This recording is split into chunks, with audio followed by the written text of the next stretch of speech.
So here I am on Westfield in another game that pretty much went badly. We've done some damage, but you can see we're completely outnumbered. Basically all of our TDs decided to go yellow.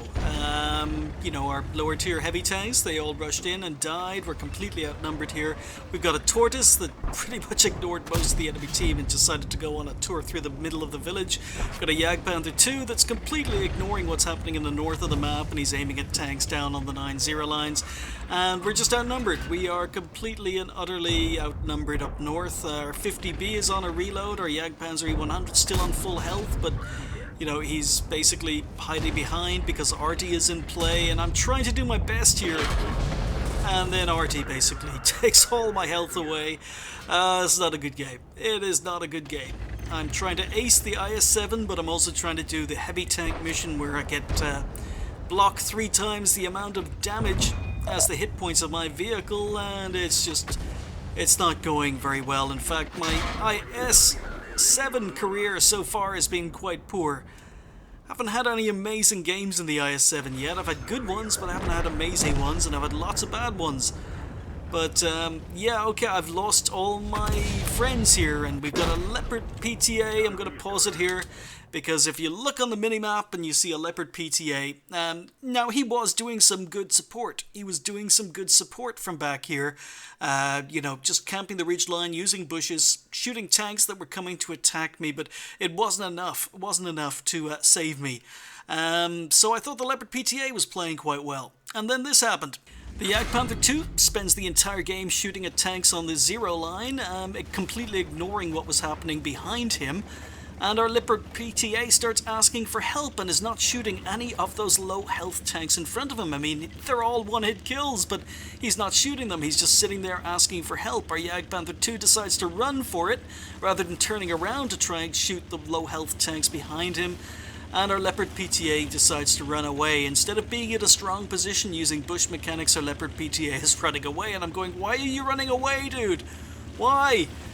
You've got lots and lots of enemy tanks in front of you. You can spot for Artie, you can basically kill them, and in chat you can see his ammunition is empty, and I'm going, really? Now, I haven't played the Leopard PTA yet, but he can't have shot through all his ammunition already. Really? His ammunition is empty? Okay, alright, he's got 1 kill, and his ammunition is empty. He's a relatively experienced player with 10k games played, not strong stats otherwise, but how do you run out of ammunition on a Leopard PTA? Again, I'm not familiar with the tank. Maybe it doesn't carry a lot of ammunition. All of these thoughts are going through my head. I'm going, how do you run out of ammunition? Okay, so he's moving up to the 9-0 lines. He's maybe, I don't know, he could have stayed up there and spotted for our Artie. He could have spotted for that 261. He could have spotted for the T95 or the Batchat. I mean, we've got 3 Artie. But no, he's running away. I'm not quite sure what he's doing. If he's got no ammunition, there goes 1 Artie. So he gets up to the top of the hill and then stops. There you go. That's it. So, quick turn turret, quick reverse. He's got no ammunition, and he goes AFK. So that's it. He's left the game. He's AFK. He ran out of ammunition. He's AFK. So, there's a couple of things that happen in this replay that you really, really don't do. Don't do, especially in higher tier. Especially in higher tier. This Leopard PTA could have killed a pile of enemy tanks. They were all on low health. He could have spotted for Artie. You can see our T92 saying, Leo, move back to spot. And the T92 is right. Even without ammunition, the Leopard could have spotted, but he's not. Our Object 261 is saying, Leopard PTA report, please. And then our ally, T92, kills the Leopard PTA. So you can see here that the player has no shells. The T92, he said he had no shells in chat. And then the T92 basically kills him, TKs him because he wasn't spotting. Okay, T92 was correct in saying he should go spot for Artie, but he wasn't correct in TKing him because even though the PTA was AFK, his view range was still working, and he could have spotted for the T-92 anyway, even in the position he was in, but you'd never know. I mean, thankfully we went on to win the game, but the PTA ran out of shells, and the T-92 then killed him because he went AFK. So I ended up taking a screenshot of the final battle results and couldn't find them, so couldn't find the screenshot, so I've re-uploaded this to Replays, and you know, just to show you, first thing is, this really shouldn't be, are two things you should never do in a game. One is TK someone. T-92 TK the Leopard prototype who'd gone AFK, you know, because he wasn't spotting. But the fact is, an AFK tank still hasn't, the crew are still alive. They can still spot, they can still do some good. There's absolutely no point in TKing a friendly tank, even if it's okay, or AFK. The second problem is, you know, the Leopard went AFK. He shouldn't have gone AFK. He can still spot for his team, but nope. He ran out of ammunition, so therefore he went AFK. And the third issue is running out of ammunition. I mean, how do you do that in a tier 9? I mean, okay, the player is not the strongest player, but he's experienced. I mean, his stats aren't very good, but he's experienced. And you know, taking a tier 9 tank into a game, you know, where you've got to support your teammates, and going in with just 12 rounds loaded in your tank, and then running out of ammunition, that's a huge mistake. Don't ever do that. I mean, I do remember uploading a replay somewhere on the channel where someone went into a game with something like 12 rounds in their tank and they ended up getting a Radley Walters, but it's not something I would ever advise anyone to do. 12 rounds in a Leopard PTA at tier 9. You're not a team player. I mean, I know you probably want to play the game and you want to play your Leopard PTA, but if you can't afford ammunition for the tank, don't take it into battle, because you're only hurting yourself and you're only hurting your team. And Leopard could have had a much bigger game. Maybe he should have spent more time in lower tier tanks to build up some credits before buying ammunition for the Leopard prototype. But don't TK. Don't go AFK even when you run out of ammunition, guys. And don't go into games with less ammo than the tank can hold.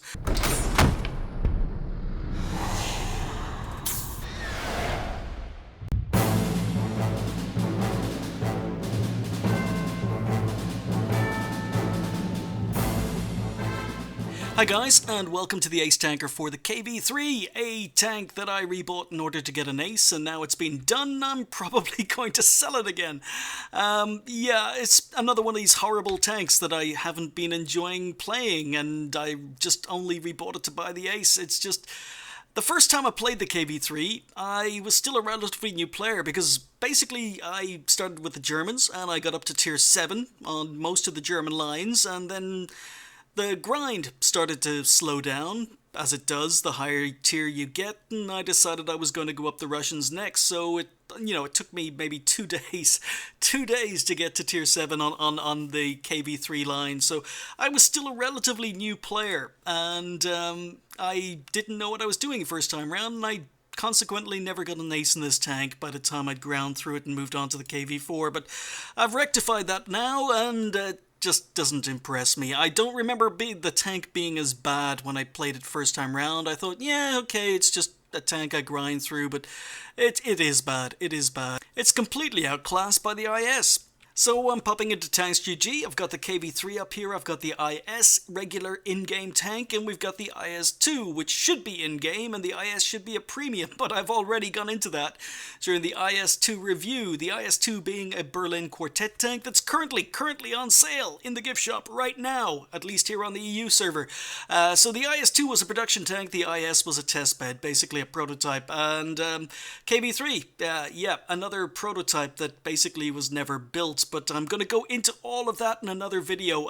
Usually I talk a little bit about the history of a KV-3, or history of whatever tank I'm covering on the channel, but the history of the KV-3 is quite long, and it's quite complicated, and there are other tanks involved that make the history quite complicated, and I did record the entire video earlier, and it turned into being almost an hour long because I spent so much time talking about the KV-3, or what could have been, or what should have been, and what actually happened, because different sources say different things. So what I'm going to do is I'm re-recording the Ace Tanker portion, and then I'm going to cover the history of the KV-3 in a completely different video. I'm going to be doing another video pretty much in the next day or two based on the KV-3 and why I think the KV-3 needs buffing. And the reason I think the KV-3 needs buffing is because it's just not very good. When we compare it to the IS and the IS-2, you could see it gets the same 122mm gun. That means the DPM is the same, the penetration is the same, the damage is the same. Pretty much everything's the same, except the KV-3 actually gets more ammunition, so that's a positive for the KV-3. So it gets the standard Tier 7 Russian 122mm. So, you know, you're going to struggle against higher tier tanks. It's good. The 175mm is going to struggle against Tier 8s. It's going to struggle against Tier 9s, and it's even going to struggle against some lower tier tanks at distance.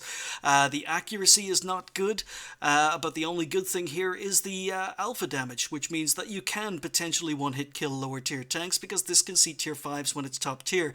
So, I mean, the gun is pretty much what you would expect, but it's on a KV-3, and one of the problems the KV-3 has is its mobility.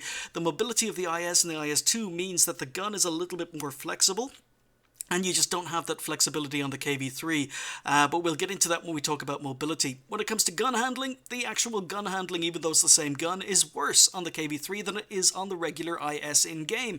It's slightly worse when gun dispersion, when on the move, shooting on the move. It's slightly worse gun dispersion when turning your tank. So the gun dispersion is actually worse than it is on the IS-3. The gun elevation is worse than it is on the not the IS-3, but the IS and the IS-2. Gun elevation 1 degree better, so pretty much not noticeable. And another bonus for the KV-3, so many bonuses. It carries more ammunition and it gets more gun depression. It gets 7 degrees of gun depression compared to 6 on the ISs. So why am I talking about the KV-3 being bad? It gets more ammunition, it gets more gun depression, and then we get to the movement. And this is why the KV-3 is just not very good. It's not fun to play, it's horrible.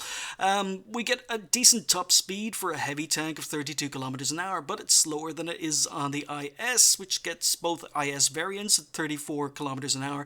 But the reverse speed is dreadful. The reverse speed is only 10 kilometers an hour, so this tank can't pop out, take a shot, and reverse back into cover. The reverse speed is just too bad. It's not great on the IS or IS-2, but it's significantly better than it is on the KV-3. The next issue is the engine, 750 horsepower engine, which is completely made up because this tank is supposed to have an 800 horsepower engine or an 850 horsepower engine, depending on what sources you read. So the engine is not historically accurate, and if the KV-3 had a better engine, and that's part of the subject I'm going to be talking about when I'm talking about the KV-3 in a future video, if it had a better engine, it would be a better tank, but it doesn't. The engine may be better than the IS, but because it's such a heavy tank, the power-to-weight ratio is dreadful. So it's got a terrible horsepower-to-weight ratio compared to the IS and the IS-2. So not only does it accelerate badly and have bad reverse speed, it also has bad tank traverse. It only gets 18 degrees per second tank traverse. So this is a tank that can't turn. It can't turn. You know, the IS and the IS-2 have they are twice as quick at turning as the KV-3 is. They've got better, they're twice as quick at turning. They can reverse quicker. It's just an incredibly slow, immobile tank. Bad acceleration, bad reverse speed, bad tank traverse. It means that basically driving the KV-3 is like driving a big brick. It's horrible. And it means that when you're on big open maps, it takes forever to get anywhere. When you're on maps with arty, they can easily hit you because the tank just isn't quick enough and doesn't accelerate quick enough. And, you know, it doesn't stop there because, you know, people think about the KV-3 and they think, oh, well, it's got better armor than a tank like the IS. Not really. No, not really. I mean, the IS is lighter. It's supposed to have less armor, but you can see that the IS has exactly the same frontal hull armor. It's got exactly the same front or side armor, 90 millimeters. So KV-3, people talk about the KV-3 maybe being a good side scraper, and it is a good side scraper. You can side scrape in the KV-3 quite well.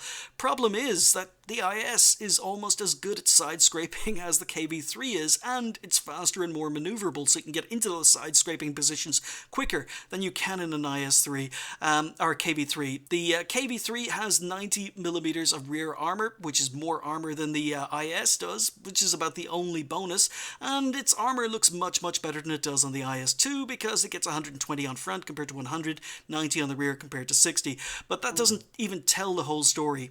Because when we take a look at the icons up here, you can see that the front of the KV-3, there is some sloped armor, but there's also a lot of flat armor. It's exactly the same problem as the IS testbed. If you've got some sloped armor, you've got some flat armor. And then when we take a look at the IS-2, you can see that the front of the IS-2 is completely sloped. So even though on paper the IS-2 gets worse hull armor frontally, because it's sloped, it means it's got better effective armor than either the IS or the KV-3. So the IS-2 premium tank has better effective armor than either of the KV-3 or the IS. The turret armor is a bonus. The turret armor is better on the KV-3 than it is on the IS or IS-2, but it's only better against lower tier tanks, because most tanks are going to have no problems going through 130 millimeters of turret armor. It can hit at bad angles. You can get weird bounces even against higher tier tanks. The gun mantlet is quite good, but the problem is most tanks that have anything over 160 millimeters of penetration are going to have no problems tearing through the turret armor on a KV-3. And when you consider the KV-3 gets up against tier 8s like the IS-3 that can basically pen its turret without any problems, tier 9s that can pen its turret without any problems, the turret armor really doesn't matter. The better thing to do when you're tier 7 in a tier 9 game is just to avoid getting shot, and that's something that the IS can do a lot better than the KV-3 can because of the mobility.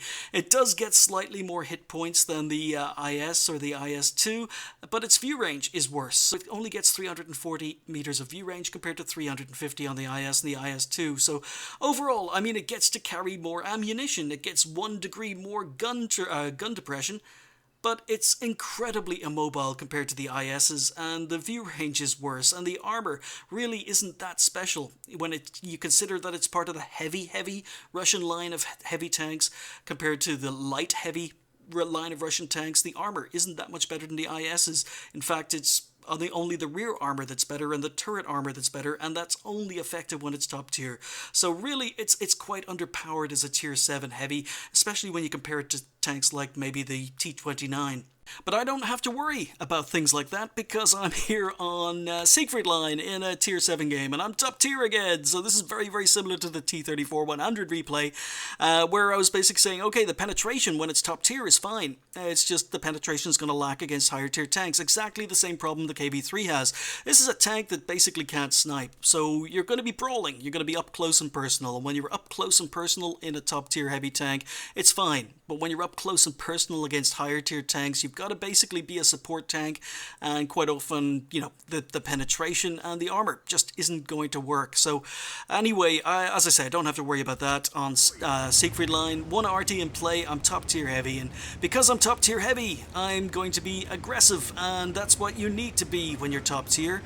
I don't care if you're a TD or your tank doesn't have much armor. Maybe you're in a leva that has poor armor for a tier 8 heavy. If you're top tier, you've got a responsibility to your team.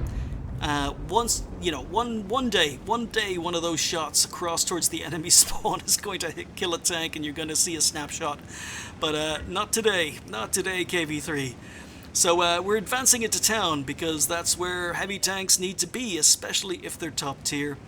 But yeah, when you're top tier, it doesn't matter what tank you're driving. You've got a responsibility to your team. So sniping from the back of the map when you're top tier, regardless of the type of tank you're driving, with the exception of maybe RT, is not what you should be doing. You've got far more responsibility to have a big game and to take the damage and to be the focus of enemy fire than you do when you're bottom tier. When you're bottom tier, there's a lot more freedom to move around the map and maybe flank, but when you're top tier, you've really got to take the bull by the horns, get aggressive, get in there, be a brawler, especially as top tier heavy. So that's what I'm doing. I'm just advancing into town.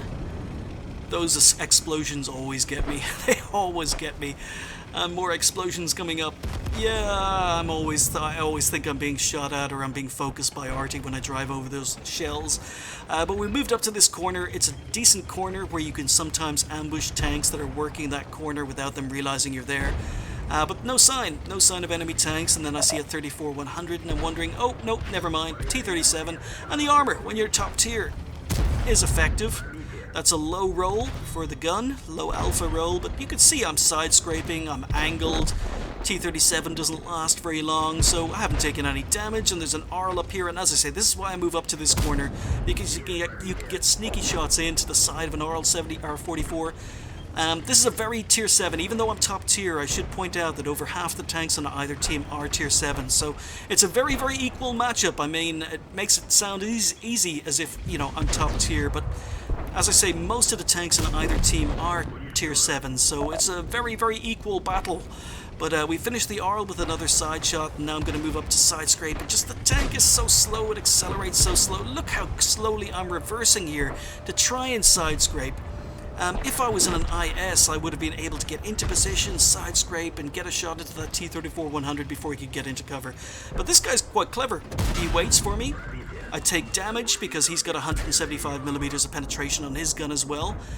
He does some damage, but we're reloading, and just the reload is so slow, but he's actually doing quite well. I mean, look at him. He's already waiting for me. He gets another shot. That time he shoots me in the turret and is able to pen because 130mm of turret armor, easily pennable by a 175mm of penetration.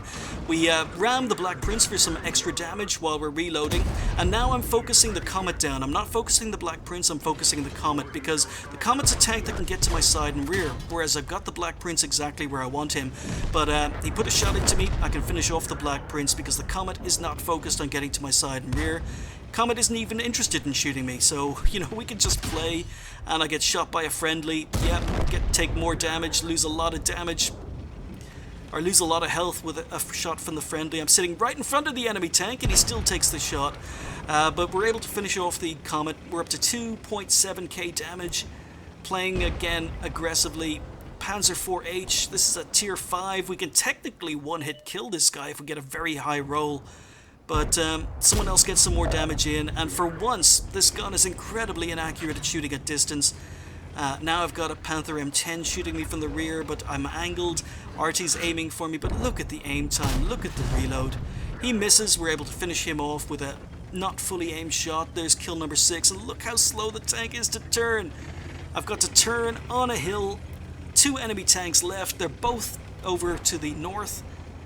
And this is where the tank is. It just has so many problems. You can't get into position. You can't get out of position. You can't wrap up at the end of games.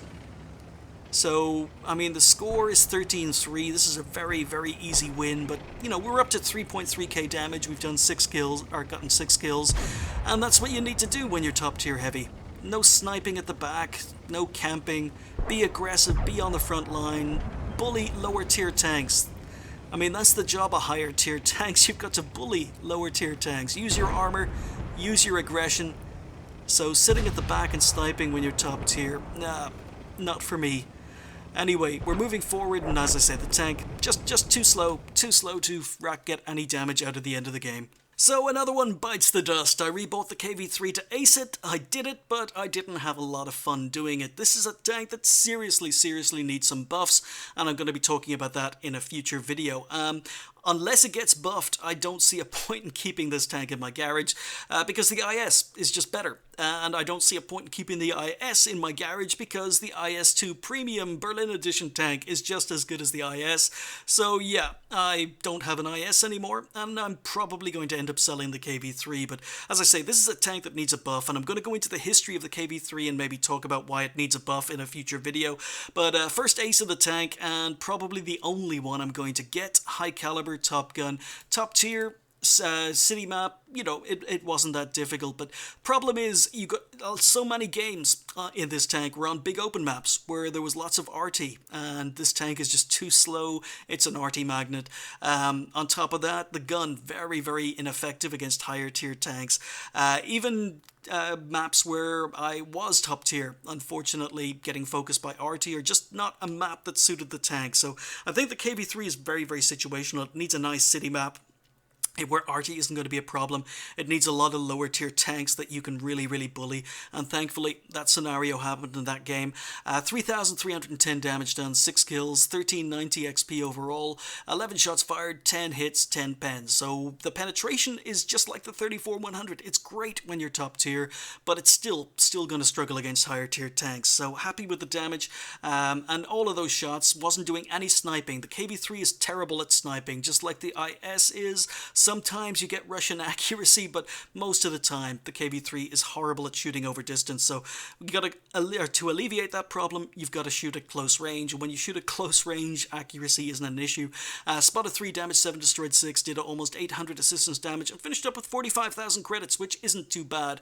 And it isn't too bad considering the ammo is quite expensive on a KV-3. So if you actually want to earn money in a KV-3, your shots have to hit and they have to pen. If you're missing a lot of shots in the KV-3, it's definitely not a decent moneymaker for its tier.